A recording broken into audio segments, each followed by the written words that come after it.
Why do I talk so much about the mind, about appreciation, about thoughts? And it's very simple. We are addicted to thinking, and yet our thoughts are not beneficial to us always. We think ourselves worried. We think ourselves sad. Yeah, we might think ourselves happy. We think ourselves a roller coaster of emotions. We think ourselves into doubt, insecurity, and we can even think ourselves sick. I worry so much that I'm sick to the stomach. We think ourselves into fear, and then we really believe that fear. So thoughts are not always supportive to our life, to our happiness, to our contentment. I would go as far as saying they are not.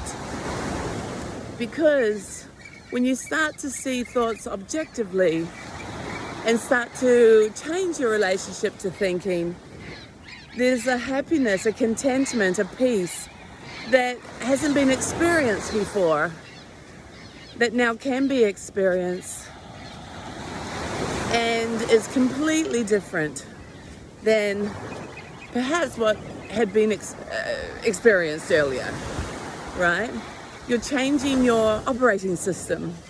You're changing your platform from the insecurity of believing thinking, because I think happy today, I think bad today. I think this is good, I think this is bad. Like, it's so able to fluctuate depending on my mood and my thoughts. So that's not the truth. What the truth is something far superior to that, which can only be experienced. So we talk about it as inspiration, but really you are the one that discovers it for yourself. When we stop thinking, there is this present moment, this continuous presence that just is in its fullness, in its completeness, without lack, without needing anything to support it. This moment is full and complete eternally, so it's an eternal moment. It's not this slither between the past and the future. It's this continuum happening right now. So it's always in existence, it's always here. So it's not something we need to make or create. It already is. In fact, it's as we let go of thinking and allow ourselves to be present that we actually fall into it and recognize it. This space, this emptiness, this moment. And I say emptiness because it's empty of thoughts, but it's full of life.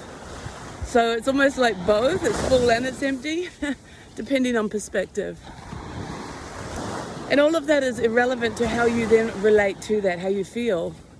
The feeling at first can be quite contrasting. It's very peaceful, it's very empty, it's very expansive. And then as you experience that more and it becomes more natural for you, the contrast lessens and it becomes natural. It becomes the natural calm, and then thinking becomes the exhausting contrast, which is really fascinating. But it really does show and prove over and over again that the source of all suffering is in the mind, is thinking. The greatest addiction is to thinking. And yet, most people can't stop. We go to bed, we go to sleep, but we think for a couple of hours and then we fall asleep.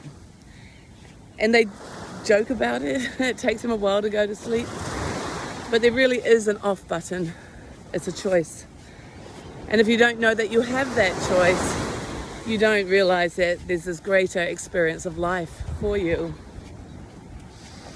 Meditation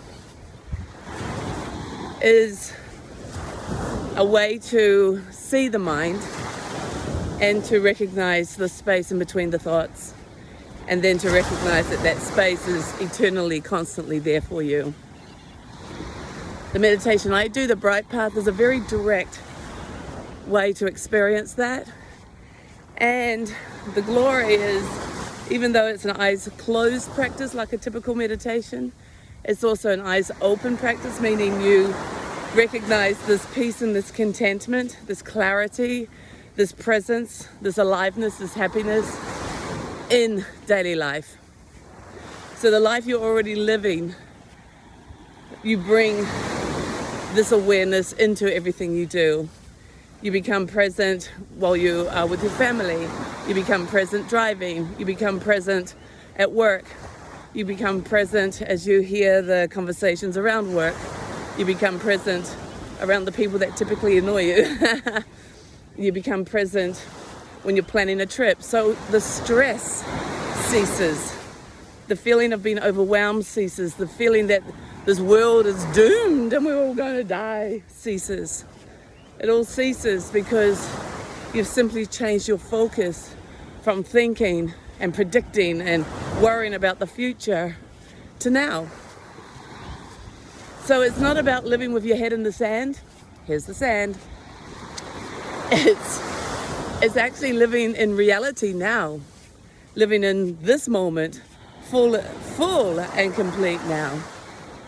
And I love it so much because it's really the reason why humans exist on this planet. To live